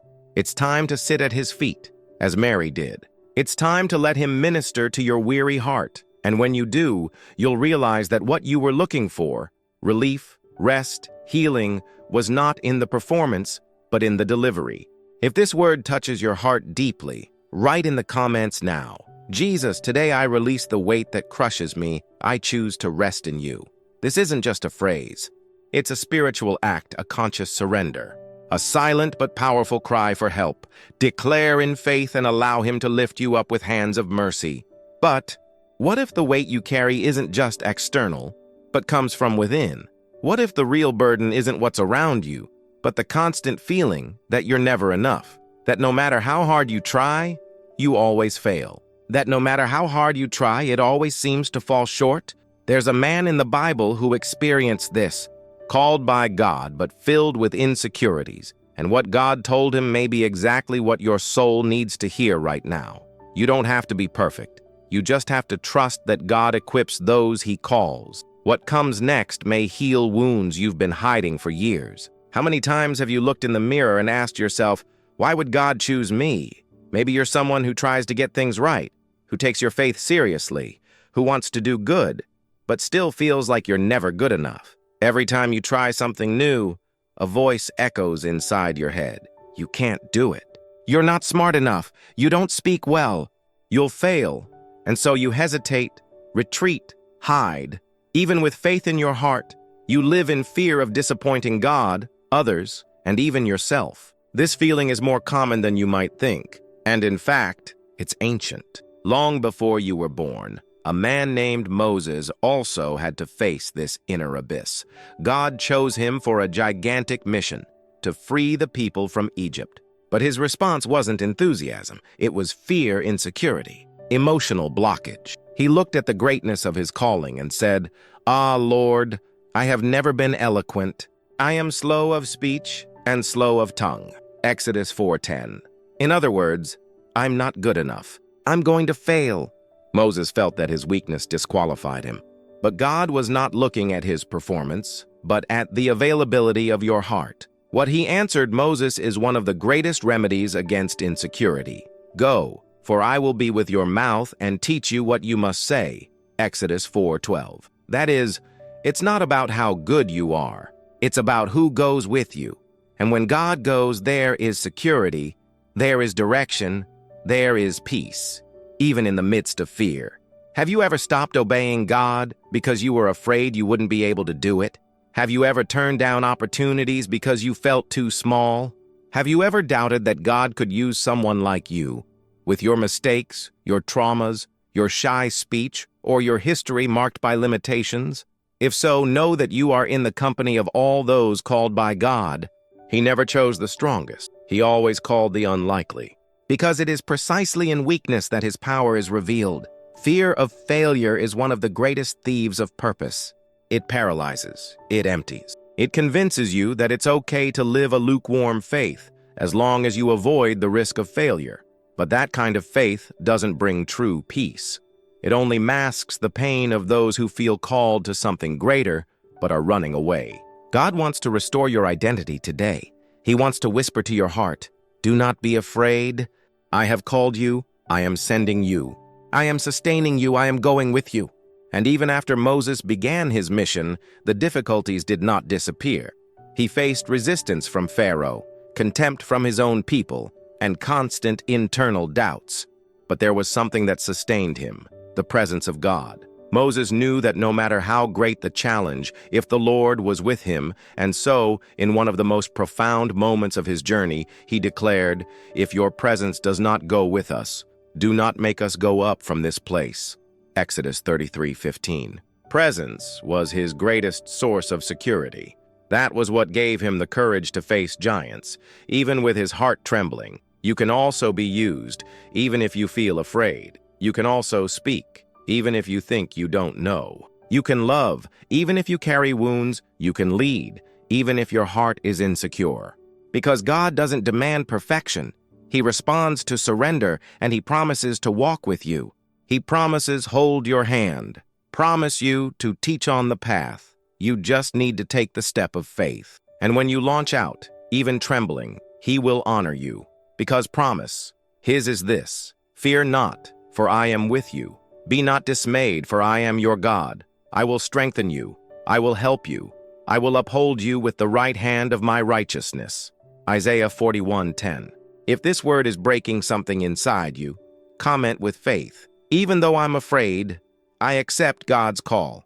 Don't wait until you feel ready. Don't wait until you feel enough. Write as a spiritual act, as if saying, "Lord, here I am, imperfect, fragile, but willing."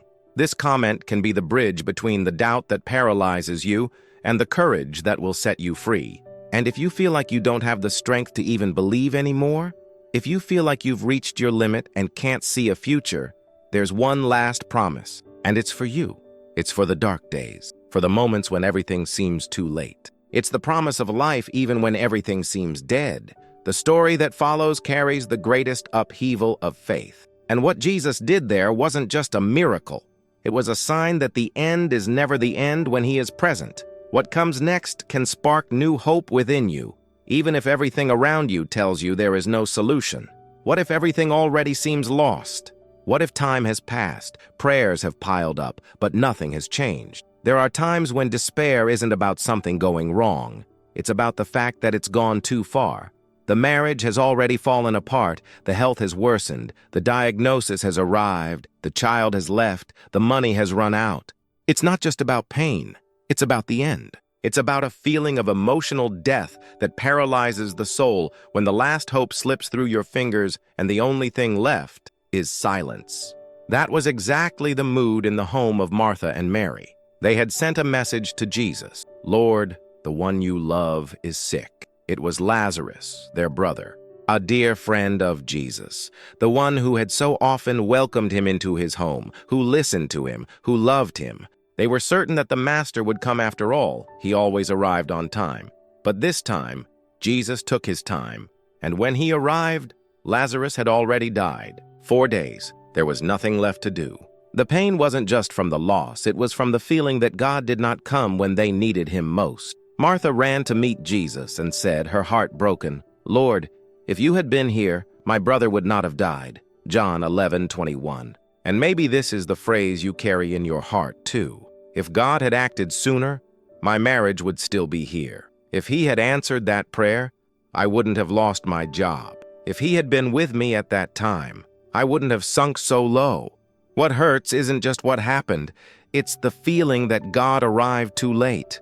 But what Jesus did there deconstructs all human logic about time, hope, and life itself. He looks at Martha, who is still trying to believe, and says, "Your brother will rise again." And she, like many of us, responds theologically, rationally, "Yes, I know, in the resurrection on the last day." But Jesus interrupts her with one of the most powerful statements in the entire Bible. "I am the resurrection and the life. Whoever believes in me, though he die, yet shall he live." John 11:25. Do you realize what this means, no matter how late it seems?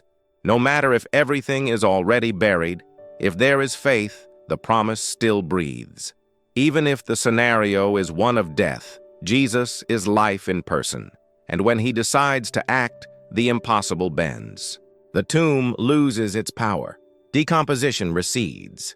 What everyone considered closed begins to pulsate again, because there is no delay in God's timing. There is purpose, there is glory, there is redemption.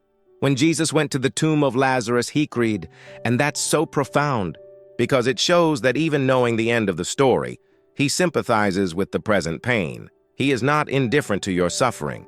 He sits with you. He holds your soul. He cares. Even when everything screams otherwise, he weeps with you, but he also calls you out of the cave. And when he cries, "Lazarus, come out," something supernatural happens. The dead obey. Life returns. The peace invades what was once only mourning, and what was definitive becomes testimony. Could what you believe to be dead still live? Is there an area of your life where you've given up praying because you believe there's no more time, that the damage is irreversible? Family, marriage, health, purpose, self-esteem? Maybe you're just like Martha and Mary, disappointed, trying to understand why God seems to be taking so long. But he wasn't late. He waited to reveal something bigger than you expected, because what he wants to release, it's not just relief, it's glory. Jesus didn't just come to comfort Martha and Mary. He came to show that the last word does not belong to death, and that word continues to echo today.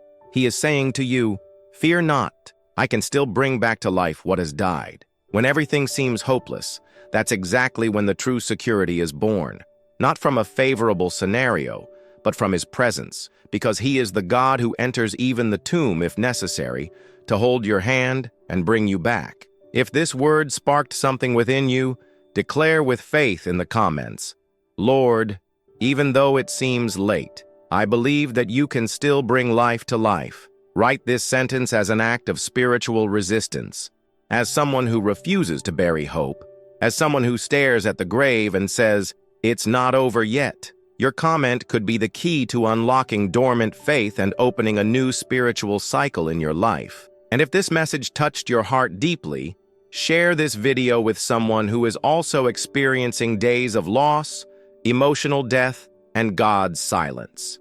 Send it as an act of faith, as if to say, there is a word of life waiting for you. Sharing is also evangelizing. It is being a bridge so that others can experience this peace that surpasses all understanding. Don't be afraid. Even when everything seems dead, there is living promise. Even when the pain is unbearable, there is safety in the presence of Jesus. And when you think there's nothing left to do, remember, he is still calling names out of the grave. He still holds those who faint. He still delivers. He still raises. He is the life that conquers any death. Trust in him. Rest in him because his glory will still be seen in your history. ChatGPT said, you've made it this far, and that's no small thing. It says something powerful about you. Your soul still thirsts. Your spirit still wants to live. Your heart still believes there's hope, even when everything seems to be falling apart. Maybe this video touched wounds that had been raw for years, or unearthed pain you didn't even know still hurt. But if you've stayed this far, it's because something inside you is moving. It's because God is working within you, rebuilding what seemed irreversible, healing what time couldn't heal, calming what medicine couldn't silence. It wasn't just a video. It was an encounter, a holy moment, a personal calling. Today, through every story, every word, and every verse, God reminded you that you are not alone, which no need to fear, why he's holding you, even when everything falls apart. He is the peace that invades chaos, and the safe lap in despair is the one who arrives when everything has already died, and yet brings life. And even if you feel that darkness is still present, today you learned, it is not the absence of pain that defines victory, but the presence of the God who sustains in the midst of it. So, if something has broken within you during this journey, now is the time to allow God to enter even deeper. Let him not only speak, but dwell, not only comfort, but restore. And it all begins with prayer. A simple, sincere prayer, but with the power to free your soul from everything that tries to paralyze you. Close your eyes, take a deep breath, and come pray with me now. Lord Jesus, we surrender. After all we have heard, we no longer have any excuse to flee from your voice. How many times have we feared, retreated, hidden behind pain, fatigue, and doubt? But now, before your presence, we recognize we need you more than anything else, Father. Hold our hands. Calm the hearts of those who feel lost. Free those trapped in thoughts of death. Heal the soul that lives bleeding in silence. Bring rest to those who no longer sleep. Peace to those who live only in inner war. Raise those who no longer believe. Renew those who still believe but are weary. Touch, Lord, where no man can touch. Resurrect all that has died within us. Where there is an end, place your new beginning. Where there is fear, place your courage. Where there is mourning, breathe your living promise. We declare with faith, we are not defined by pain but by your love. We no longer walk by the voices of the past, but by your word. And even if the whole world tells us it's over, we remain firm. Why we believe that we will yet see your glory. In the name of Jesus, amen. If you prayed with an open heart, know that this journey does not end here. God is just beginning something new in you. There is more, much more being prepared. And the video that is appearing on your screen now is the continuation of this message. It's the missing piece in the puzzle of what God is building within you. Click now and watch. What you'll hear there could be the last straw for your complete liberation. Don't put it off. Don't say, later. Watch now, because there is a move of God that still wants to reach other areas of your life. If you made it to the end, write in the comments, I got this far and God spoke to me. Make this a public declaration of faith. You have no idea how many people might be healed by reading your testimony. Share this video with someone who is about to give up. Be an instrument of salvation. Be a channel of miracles. And if all this made sense to you, subscribe to the channel. But don't just push a button. Do it like an act of gratitude as a response to everything God has given you today. Because by subscribing, you connect to a community of faith, hope, and truth. And here, you will never walk alone again. He who began a good work in you will carry it on to completion until the day of Christ Jesus. Philippians 1:6. Click the next video, continue this journey. Because what comes next could be the turning point in your life.